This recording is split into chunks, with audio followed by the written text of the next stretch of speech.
जय गुरु जी। धरती पे बहुत ईश्वर आए, देवी देवता आए, जिसको कहते हैं ना 33 करोड़ देवी देवता आए।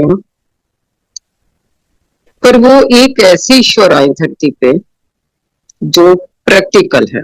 वो अक्सर कहते थे कि मैं प्रैक्टिकल हूँ। कई बार हम देखते हैं जितने भी हमारे धरती पे जिन पे हमें भरोसा है, विश्वास है, हम प्रार्थना करते हैं उनके आगे। कई बार बरसों बीत जाते हैं प्रार्थना करते करते, पर इनका हमने देखा कैसे हमने वो नजारे देखे उस ईश्वर के साथ जो प्रैक्टिकल है।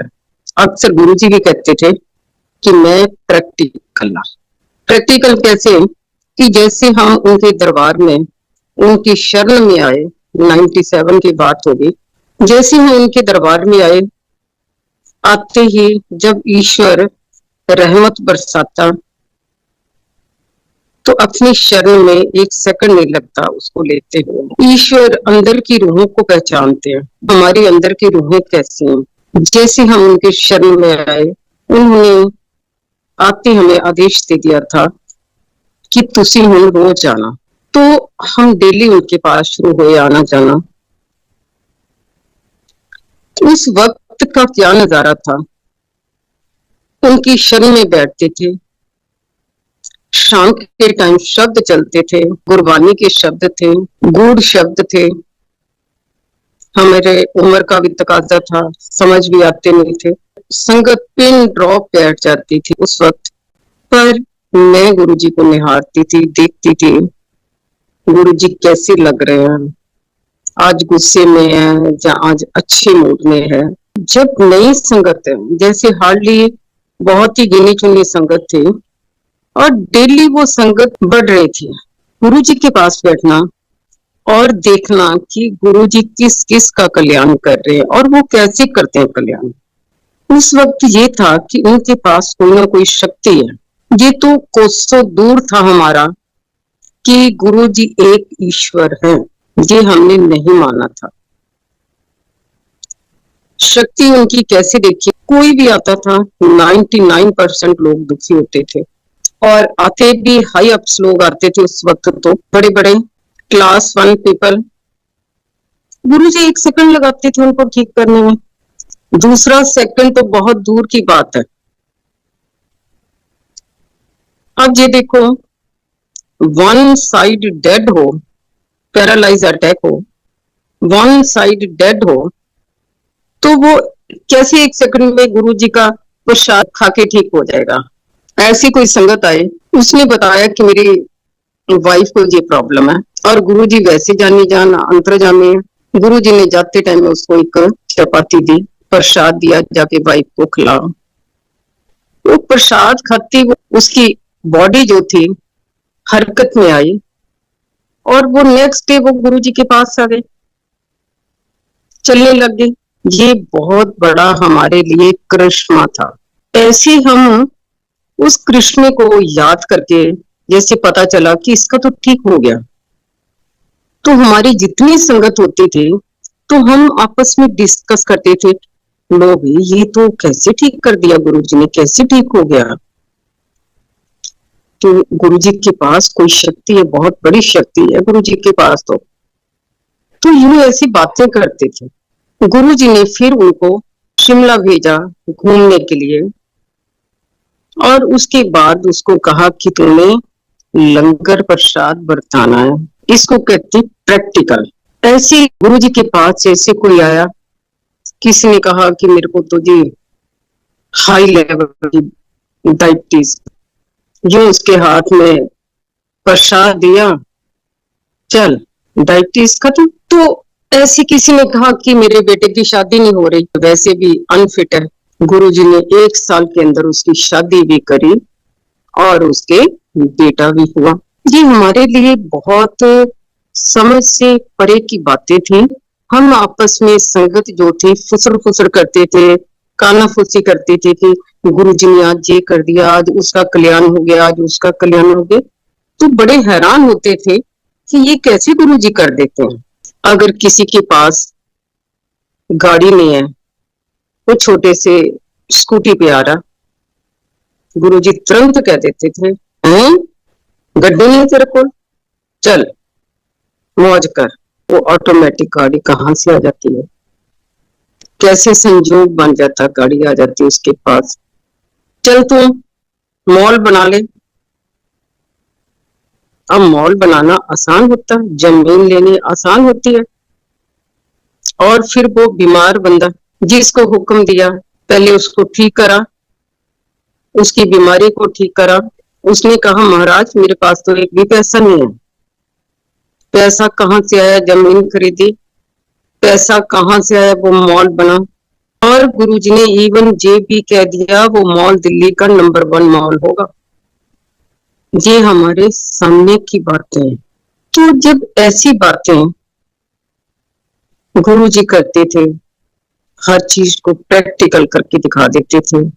कई बार हम रब से मिन्नतें करते रहते हैं, सालों साल बीत जाते हैं, पर उस प्रभु में इतनी, ईश्वर में इतनी शक्ति कि वो हाथ 1 सेकंड में लगाते थे, सारे काम बना देते थे। किसी के औलाद नहीं है, 13-14 साल बच्चा नहीं हुआ, तो वो ऐसे हवा में बच्चे देते थे। तो पहले तू भी मुंडा ले ला, तू भी मुंडा ले ला, तू भी मुंडा ले ले। पर उस शक्ति को ये भी पता था कि मेरा कितना टाइम है। जैसे कोई भी संगत गई उनके आगे, उनकी निगाह उस संगत पे पड़ी, बोलते कुछ नहीं थे, पर उस संगत का 7 जन्म पहले की हिस्ट्री, 7 जन्मों में वो बंदा आगे कहाँ जाएगा और प्रेजेंट में वो कहाँ रह रहा, उसके भाई बंधु कौन है, उसके रिश्तेदार कौन है और आस पड़ोस में कौन रहता है। यूं स्क्रीनिंग हो जाती थी गुरु जी की आंखों के सामने। फिर बातें करते थे, तेरा वो पड़ोसी है उन्होंने भी लाई। इवन घर का एक एक कोना गुरुजी की निगाह में हो जाता था, अलमारियां तक, किचन तक। तो ये हमें तब पता चलता था, जैसे एक लेडी आई क्रॉलबाग की, गुरुजी ने उसको आदेश दिया, गुरुजी कहते रसोई पुराने बर्तनों से भरी पड़ी है, पुराना सामान सुट दी क्यों नहीं है, दलिद्र रखा है घर दे विच।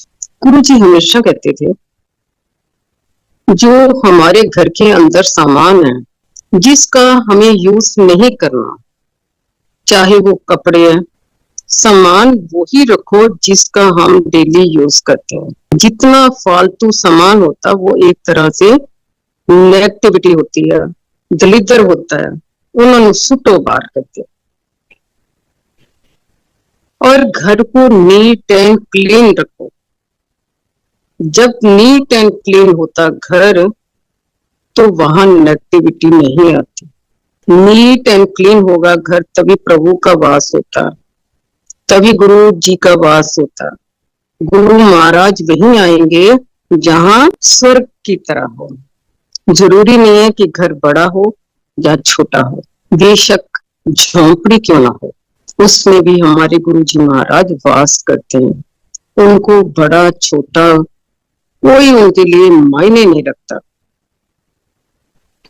हमारे टाइम में कई लोग 6-6 साल उनको आए हुए हो गए थे, फिर भी गुरुजी कहते थे ले तेरी तो एडमिशन नहीं की थी मैं हाले, तेरी एडमिशन नहीं हुई हाले। पर आज मालिक कितनी एडमिशन इजी कर दी, ऐसी एडमिशन करी, कोई झोंपड़ी वाला, कोई रिक्शा वाला, कोई ऑटो वाला, सबके पीछे लिखा गुरुजी, सबके पीछे लिखा हुआ गुरुजी। गुरुजी गरीबों की झोंपड़ियों में जा जाके उनके कल्याण कर रहे हैं। जी मालिक की लीला है, वो दयावान है। भगवान शिव दयावान थे, दयालु। तो ऐसे जब हम उनके साथ हमारी यात्रा चल रही थी, हम देख रहे थे कि गुरु जी करते क्या है। ऐसे गुरु जी महाराज, उनको आदत थी गुरु जी को रात को अपनी ड्रेस चेंज करके वो कारपेट पे लेट जाते थे। तब वो छोटी छोटी बातें करते थे। संगत को भेजने के बाद ही वो अपना लंगर लेते थे। लंगर भी बड़े इजी वे से लेते थे, जिन्हें की बहुत टेबल है, चेयर है, ये है वो है ना, अपनी थाई के ऊपर ट्रे रख के एक एक गरम गरम फुल्का लेते थे। बड़ा सिंपल खाना होता था उनका, और हमारे सामने ही वो खा लेते थे। रात को लेट आवर्स में छुट्टी होती थी। मोस्टली सबको लंगर के बाद वो ज्यादा से ज्यादा संगत को भेज देते थे। फिर उसके बाद थोड़ी संगत रह जाती थी, जैसे 20 लोग रह गए, फिर 15 रह गए, फिर 10 रह गए, फिर 5 रह गए, और रात कहाँ बीत गई पता ही नहीं चलता था कि 3 कब बज गए, 4 कब बज गए, 5 कब। गुरुजी के दरबार में हमने कभी उनको, गुरुजी महाराज को सोते हुए नहीं देखा। दूसरों को लंगर खिलाने का भी शौक था, दूसरों को चाय प्रसाद पिलाने का शौक था, बहुत शौक था मेरी संगत खाए पिए निहाल हो। तो ऐसी जब उनको कारपेट पे लेटने की आदत थी तो छोटी छोटी बातें करते थे। ऐसे एक दिन उन्होंने कहा, शर्मा आंटी, मैं क्या, हाँ जी। कहते तेनू पता, ये 2000 सन की बात है, तेनू पता? मैं क्या, हाँ जी गुरु जी। हम सुन लेते थे उनकी बातें, हमारी हिम्मत नहीं थी उनको कुछ जवाब देने की। कहते 3 चीजा बरसनिया। अच्छा जी। एक डिप्रेशन, डाइवोर्स, कैंसर। उस टाइम तो ये तीनों चीजें है ही नहीं थी, तीनों नई चीजें थी। ना डाइवोर्स, डाइवोर्स हमने कभी सुना ही नहीं था, कैंसर की लोगों को है ही नहीं थी ऐसी प्रॉब्लम, और डिप्रेशन भी नहीं था। सबकी लाइफ बड़ी इजी गोइंग चल रही थी, पर उनके शब्द जो है वो पत्थर की लकीर है। आज देखो, डाइवोर्स जो है वो घर घर की कहानी हो गया। उस वक्त अगर एक आधा कभी कोई प्रॉब्लम किसी को आ भी जाती थी तो कानों कान पता ही नहीं होता था, और शाई फील करते थे कि समाज में कहीं पता ना चल जाए। पर आज, आज तो देखो पूरे रोग हैं, डाइवोर्स हो रहे हैं, कैंसर हो रहा, first stage, second, third, fourth stage. ये प्रॉब्लम ऐसे नहीं है कि छोटे बच्चों को, बड़े बच्चों को है, बूढ़ों को, सबको हो रही है। ये भी घर घर की कहानी बन गई है। डिप्रेशन, आज सब लोग डिप्रेशन में, किसी को फैमिली का डिप्रेशन, किसी को पैसों का, आर्थिक तंगी का डिप्रेशन, किसी को बीमारी का डिप्रेशन। पर इन तीनों चीजों का हल क्या है? तीनों चीजों का हल है हमारे गुरुजी। जब हम गुरु महाराज की शरण के अंदर हैं, उनको कही हुई बातों को हम फॉलो कर रहे हैं, उनकी किश्ती के अंदर हम सवार हैं, उनकी छतरी के नीचे हम खड़े हुए हैं, तो सवाल ही पैदा नहीं होता ये तीनों चीजें हमें छू जाएं। हम बिल्कुल सेफ हैं, उस मालिक की शरण के अंदर हम सेफ, अपने आप को सेफ महसूस होते हैं। कई बार कईयों के साथ ये घटनाएं घट जाती हैं, डाइवोर्स भी हो जाता, कैंसर भी हो जाता, डिप्रेशन भी हो जाता। पर जब मालिक के साथ जैसे हम 10% जुड़े हैं, फिर 20, फिर 30, फिर टोटल उनकी शरण के अंदर आ गए, सरेंडर कर दिया, तो तीनों चीजों का हल हो जाता है। एक लाइफ में उनकी कही हुई बातों को हमें फॉलो करना चाहिए। उनको सबसे ज्यादा मैं से एलर्जी है। जब हम लोग मैं करते हैं, कोई भी काम मैंने करा, मैंने ये करा, अब घरों में भी मैं और बाहर भी मैं, इससे हमारे कर्म और बढ़ जाते हैं। सबसे पहले अपने कर्मों को ठीक करने के लिए हमें मैं को खत्म करना चाहिए। तू ही तू, घर के अंदर भी तू ही तू, हम कुछ भी नहीं है। जिस दिन हमारे अंदर ये चीज आ जाती है तो आधी बीमारी तो तभी खत्म हो जाती है। अपने सर्कल में भी, कहीं भी डाउन टू अर्थ, ईश्वर के आगे कि प्रभु तुम्हें तो है, हम तो कुछ नहीं, मालिक तूने हमें संभालना, तेरी शरण में आए तो हमारी जितनी भी प्रॉब्लम है वो सारी हल हो जाती है। तो लाइफ में सारी चीजों का हल भी पेशेंस है। धीरज रखो, पेशेंस रखो, अपने क्रोध को काबू करो। ये कम है जो गुरु जी महाराज हमें चीजें वो सिखाते हैं। एक ऐसे गुरु जी महाराज की टेलीपैथी बहुत थी उस वक्त, आज तो है ही है। आज उसका इफेक्ट मैं बता ही नहीं सकती कि कितनी उनकी टेलीपैथी स्ट्रॉन्ग है। मैं अपना ही एग्जांपल देती हूँ। घर में हम क्या कर रहे हैं, ऑन द वे हमने क्या बातें करी हैं। गुरु जी ऐसी ऐसी बातें मन के अंदर, कभी हमने एक सेकंड सोची कोई बात, करंट की तरह उनकी लग जाती थी, तुरंत जवाब। तो हम बड़े उस वक्त हैरान होते थे कि ये गुरुजी कैसे इनको पता चल जाता। हमारा घर इतनी दूर है, 1-1.5 घंटे का रास्ता है, और हम गाड़ी में बात करते हुए आ रहे हैं, मन में सोचते हुए आ रहे हैं, तो गुरुजी तक कैसी ये बातें पहुंच जाती है। ये सबसे बड़ी हमारी हैरानगी थी। कई बार ऐसी स्टेज भी आई तो मैंने सोचना भी बंद कर दिया, डर के मारे कि गुरुजी को तो हर बात पता चल जाती है। दरबार से बाहर कितनी दूर गेट के बाहर गाड़ियां खड़ी होती थी, गुरुजी को एक एक गाड़ी की नॉलेज होती थी, कौन सी गाड़ी किसके पास है, और गाड़ी के अंदर हस्बैंड आ गया, वाइफ गाड़ी के अंदर बैठी है और क्या कर रही है, ये सब खबर होती थी। ये थी उनकी टेलीपैथी। टेलीपैथी में वो कहीं भी घूम आते थे, चाहे वो फॉरेन कंट्री हो, चाहे इंडिया की कोई भी स्टेट हो, वो सब जगह घूम आते थे। मान लो उनकी जो शरीर है, गुरु महाराज का ईश्वर का शरीर है, अगर वो अमेरिका गए हैं तो अमेरिका वो घूम रहे हैं। और कितनी देर, एक दिन मैंने कहा, क्योंकि हम रात को कई बार निकलते थे, कभी कहीं घूमने के लिए, कभी कहीं आउटिंग के लिए, थोड़ी देर के लिए, कई बार एयरपोर्ट का ही चक्कर लगा लेते थे। तो एक दिन मैंने कहा, गुरु जी आप भी कोई पासपोर्ट बना लो, फिर हम आपको सी ऑफ करें। ठीक है, कभी रिसीव करे और कभी सी ऑफ करे। ले ਅਸੀਂ अमरीका आधे घंटे विच घूम के भी आ जाने। ये बातें हमने उनकी प्रैक्टिकल देखी तो हम हैरान होते थे।